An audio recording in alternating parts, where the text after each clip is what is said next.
أحياناً لازم تدلع نفسك. عندما يسير كل شيء على ما يرام لمدة 3 أيام متتالية. المحامين بعد خسارتهم قضية. أنا أشغل التلفزيون وأبدأ في استخدام الهاتف. التلفزيون. احتمال كبير أن هذا البيت يسكن فيه غول. لما تتكلم مع شخص أمريكي ويقول لك: أنا لما أنجح سأكمل دراستي في الخارج. أنت. عندما تكتفي من البشر. كلب نيزكي يرتطم بالأرض. عندما تشتري خيمة من الإنترنت.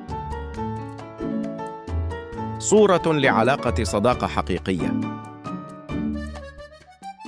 وقت أمك تنظف البيت. الأب: ابني سيكون مهندساً. الأم: ابني سيكون طبيب. الابن.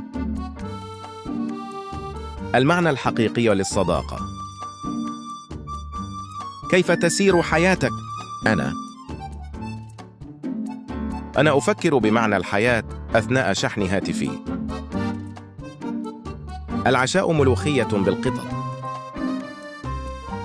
عندما تكون قد خسرت أرواحك السبعة.